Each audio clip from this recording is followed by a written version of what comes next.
Assalamualaikum warahmatullahi wabarakatuh. Di video kali ini saya akan mencoba membahas materi mengenai gametogenesis pada hewan. Apa itu gametogenesis? Langsung saja kita ke pembahasan. Nah, gametogenesis ini merupakan suatu proses pembentukan sel kelamin yang terjadi pada organ reproduksi generatif pada organisme eukariotik multiseluler. Contohnya pada tumbuhan, hewan, dan juga manusia. Pada proses ini melibatkan yang namanya pembelahan mitosis dan juga meiosis. Nah, yang belum paham apa itu mitosis dan juga meiosis, bisa disimak dulu pada video saya sebelumnya. Nah, pembelahan mitosis pada proses ini bertujuan untuk memperbanyak sel induk, sedangkan meiosis tujuannya untuk mengurangi jumlah kromosom. Kenapa terjadi pengurangan jumlah kromosom? Agar jumlah kromosom yang diwariskan dari generasi ke generasi nantinya itu jumlahnya akan tetap sama gitu. Itu tujuan daripada pengurangan jumlah kromosom pada pembelahan meiosis. Kemudian si gametogenesis ini terbagi menjadi dua macam. Yang pertama ada spermatogenesis atau pembentukan sel kelamin jantan, yaitu sel sperma atau spermatozoa. Nah, pembentukan spermatogenesis ini terjadi di testis, tepatnya di tubulus seminiferus. Kemudian proses ini terjadi sejak masa pubertas hingga selama hidupnya jika kondisinya masih mendukung gitu. Kemudian pada proses ini terdapat dua jenis kromosom seks, yaitu gonosom Y dan juga gonosom Y dan juga gonosom X yang nantinya akan menentukan jenis kelamin si individu tersebut. Nah, jika gonosom Y itu yang nantinya akan menentukan jenis kelamin jantan, sedangkan gonosom Y yang akan menentukan jenis kelamin betina atau perempuan. Kemudian yang kedua yaitu adalah oogenesis atau pembentukan sel kelamin betina, yaitu sel telur atau sel ovum. Nah, pembentukan oogenesis ini terjadi di ovarium. Kemudian peristiwa ini terjadi sejak masa embrio sebelum lahir. Ya, jadi sudah diproduksi semasa janin gitu ya, sebelum dia lahir ini sudah diproduksi si oogenesis ini.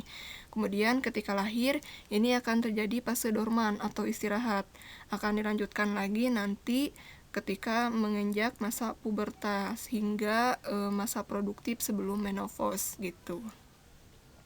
Nah, pada proses oogenesis ini hanya mengandung satu jenis kromosom seks saja, yaitu gonosom X gitu. Kalau tadi kan di spermatogenesis mengandung dua jenis kromosom ya, ada gonosom X dan Y. Kalau di oogenesis itu hanya gonosom X saja gitu. Nah, yang pertama kita bahas mengenai spermatogenesis atau pembentukan sel kelamin jantan yang disebut dengan sel sperma atau spermatozoa. Nah, peristiwa ini diawali dengan terbentuknya sel induk sperma yang terjadi di testis, tepatnya di tubulus seminiferus. Nah, di tubulus seminiferus itu terdapat sel-sel primordial yang nantinya akan terdiferensiasi menjadi sel induk sperma yang diploid atau 2N yang disebut dengan spermatogonium. Nah, kemudian si spermatogonium ini akan mengalami pembelahan secara mitosis dan menghasilkan sel anak yang identik dengan sel induknya, yaitu bersifat diploid atau 2N yang dinamakan dengan spermatosit primer. Nah, kemudian spermatosit primer yang diploid atau 2N ini akan mengalami pembelahan meiosis 1 dan menghasilkan dua sel anak yang haploid atau dua sel anak yang masing-masing jumlah kromosomnya haploid. Jadi pada peristiwa ini terjadi pengurangan jumlah kromosom yang tadinya induknya 2N dihasilkan masing-masing sel anak yang N atau haploid, yang disebut dengan spermatosit sekunder. Nah, pada sel-sel spermatosit sekunder ini salah satu sel mengandung kromosom X dan satu sel lainnya mengandung kromosom Y.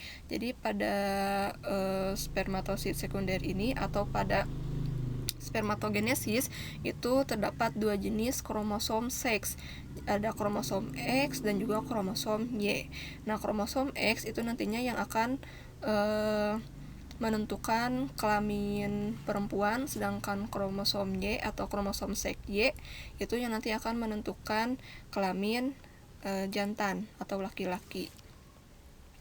Nah, kemudian si spermatosit sekunder akan mengalami pembelahan meiosis 2 sehingga akan menghasilkan 4 sel anak yang masing-masing jumlah kromosomnya haploid. Nah, keempat sel ini dinamakan dengan spermatid.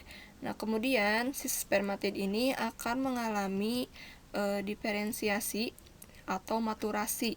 Jadi akan mengalami pematangan menjadi spermatozoa yang memiliki kepala dan juga ekor. Nah, nanti si ekornya itu berfungsi untuk bergerak ya. Nah, ini dihasilkan spermatozoa yang fungsional.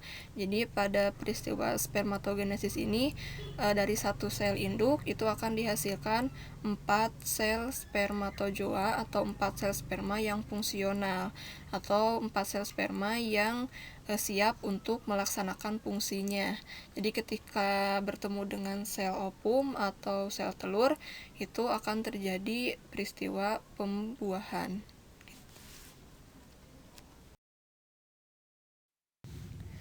Nah, sekarang kita masuk ke genesis atau proses pembentukan sel kelamin betina yang disebut juga dengan sel ovum atau sel telur.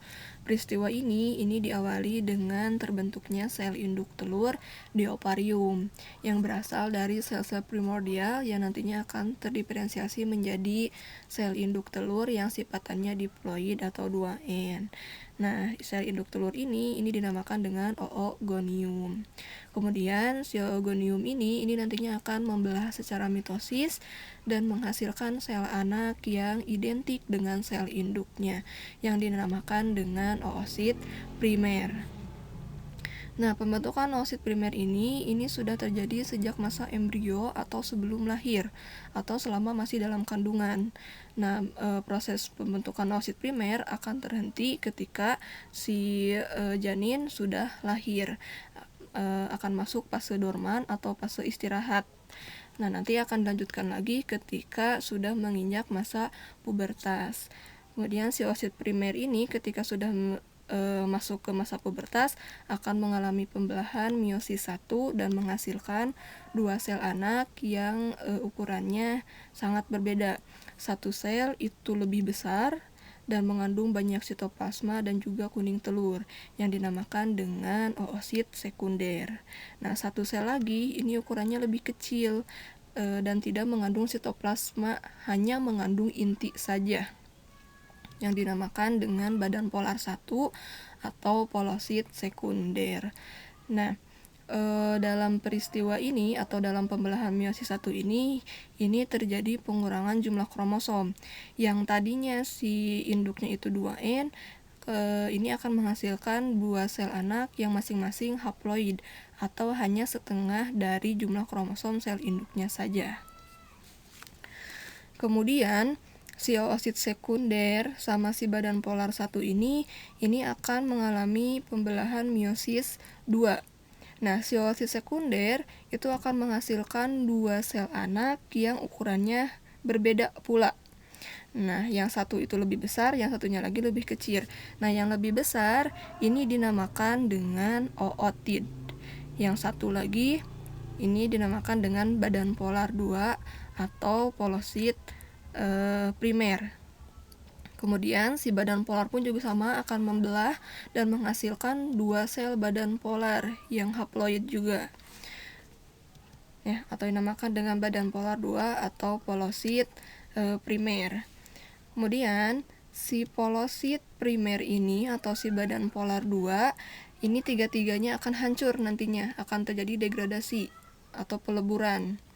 Itu akan hancur, kemudian si ootidnya akan mengalami diferensiasi atau maturasi atau istilah lainnya adalah pematangan, sehingga nantinya akan terbentuk sel ovum.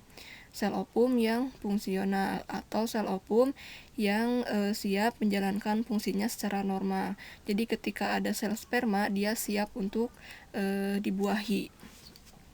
Nah, jika si sel ovum ini tidak dibuahi oleh sel sperma atau tidak ada sel sperma yang datang, si sel ovum ini akan larut selama 24 jam bersama dinding rahim, sehingga nantinya akan terjadi peristiwa yang namanya menstruasi. Jadi pada peristiwa oogenesis ini hanya dihasilkan satu sel ovum yang fungsional. Beda hanya dengan spermatogenesis, kalau spermatogenesis itu dihasilkan 4 sel sperma yang fungsional, kalau oogenesis hanya satu sel ovum yang fungsional dengan mengandung jumlah kromosom yang haploid. Nah, pada oogenesis ini hanya terdapat satu jenis kromosom seks saja, yaitu kromosom X. Tadi kan kalau pada spermatogenesis itu terdapat dua jenis kromosom ya, kromosom X dan juga kromosom Y. Kalau ini hanya kromosom X saja. Nah, itu untuk pembentukan oogenesis atau pembentukan sel kelamin betina. Nah, jika terjadi pembuahan sel ovum oleh si sel spermatozoa, maka akan terbentuk zigot dengan sifat gabungan dari kedua orang tuanya atau memiliki jumlah kromosom yang merupakan penjumlahan dari kedua kromosom orang tuanya. Nah, dari pembuahan ini akan terjadi dua kemungkinan. Kemungkinan yang pertama, jika si sel ovum yang kromosomnya 22A plus X kemudian akan dibuahi oleh si sel sperma yang kromosomnya 22A plus Y, maka akan menghasilkan zigot yang 22AA plus XY. Nah, si kromosom XY inilah atau yang disebut dengan kromosom seks XY yang nantinya akan menentukan si zigot ini berjenis kelamin jantan itu. Kemudian kemungkinan yang kedua, ini jika si sel ovum yang berjumlah kromosom 22A plus X kemudian dibuahi oleh si sel sperma yang memiliki kromosom 22A plus X juga, maka nanti akan menghasilkan zigot yang jumlah kromosomnya 22AA plus XX. Nah, si kromosom XX inilah yang akan menentukan bahwa si zigot tersebut berjenis kelamin betina atau perempuan. Nah, ini alasannya kenapa si sel ovum dan sel sperma itu bersifat haploid atau hanya memiliki setengah jumlah kromosom dari sel induknya. Agar nanti ketika si sel ovum dan si sel sperma itu dibuahi atau terjadi pembuahan, maka si zigot yang dihasilkan itu nantinya bersifat 2N atau diploid. Seperti yang bisa dilihat di sini ya, misalkan si sel ovum itu adalah 22A plus X. Nah, kalau diploid itu berarti 22AA plus XY atau jumlah keseluruhan dari kromosom si manusia itu kan 46 ya. Jadi ketika sebelum terjadi pembuahan, masing-masing si sel ovum itu memiliki 23 kromosom dan sel sperma pun juga memiliki 23 kromosom. Jadi ketika terjadi pembuahan, nanti akan digabungkan si sifatan kromosomnya sehingga menghasilkan zigot dengan sifat gabungan dari kedua orang tuanya sehingga menghasilkan kromosom jumlahnya 46 gitu. Yang 44 itu adalah kromosom tubuh, sedangkan yang duanya adalah kromosom seks gitu. Jadi 46 jumlahnya tetap ya. Itulah alasannya kenapa terjadi pengurangan jumlah kromosom pada pembelahan meiosis di proses oogenesis maupun di spermatogenesis gitu. Nah, itu tadi penjelasan mengenai materi gametogenesis pada hewan. Jika kalian masih kurang paham atau kurang jelas dalam materi ini, bisa terus diulang-ulang ya videonya. Jika ada pertanyaan, boleh tulis di kolom komentar di bawah. Dan jangan lupa bantu like, komen, share, dan subscribe channel ini agar channel ini bisa berkembang. Terima kasih sudah menonton video ini. Sampai ketemu lagi di video selanjutnya. Assalamualaikum warahmatullahi wabarakatuh.